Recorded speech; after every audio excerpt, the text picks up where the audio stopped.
Laing unom ka mga kaso sa nagpositibo sa COVID-19 ang natala sa Mandaue City. Lakip nining usa ka 5 anyos nga bata. Adunay live update si Nico Sirino. Nico?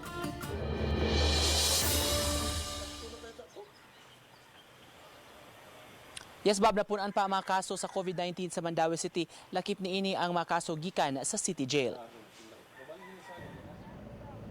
Unom ka mga bagong kaso sa COVID-19 ang natala sa Mandaue City kagahapon. Upat kanila, mga persons deprived of liberty sa Mandaue City Jail. Gumikan ini, musumada na sa 190 ang mga kaso sa maong prisuhan. Samtang napuno-usab sa mga community cases sa Mandaue, ang usa ka 48 anyos, taga-barangay Magikay. Nakabsan kini sa kinabuhi sa wa pa ma-release ang resulta sa iyang PCR test kagahapon. Gahapon lang nigawas ang iyang result.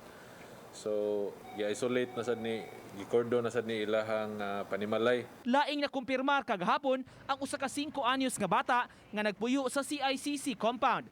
Apan ang 7 ka miyembro sa iyang pamilya gi-isolate na o gi-swab test karon. Gitutukan sa syudad ang maong kaso, labi na nga nagpuyo sila sa temporary evacuation site sa CICC, sikit-sikit ang mga panimay. 7 sa iyang pamilya atoan ang isolate to ana sa barangay isolation unit sa elementary school. Niyang bata kuan siya admitted sa Vicente Soto. Samtang nagpaabot pa ang dakbayan sa resulta sa swab test sa mga Mandawihanon nga una nang nagpositibo sa antibodies sa rapid testing. Matod sa chairman sa Committee on Health, may mga naswab na apan may uban nga nagpaabot pa sab sila niini. Naghuwat pa man sa results sa swabbing after swabbing adtong mga na positive rapid testing.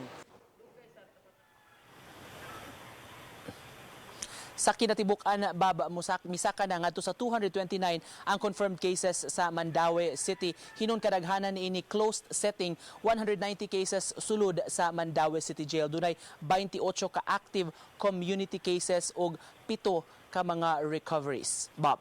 Thank you so much, Nico Sirino, sa imong live report.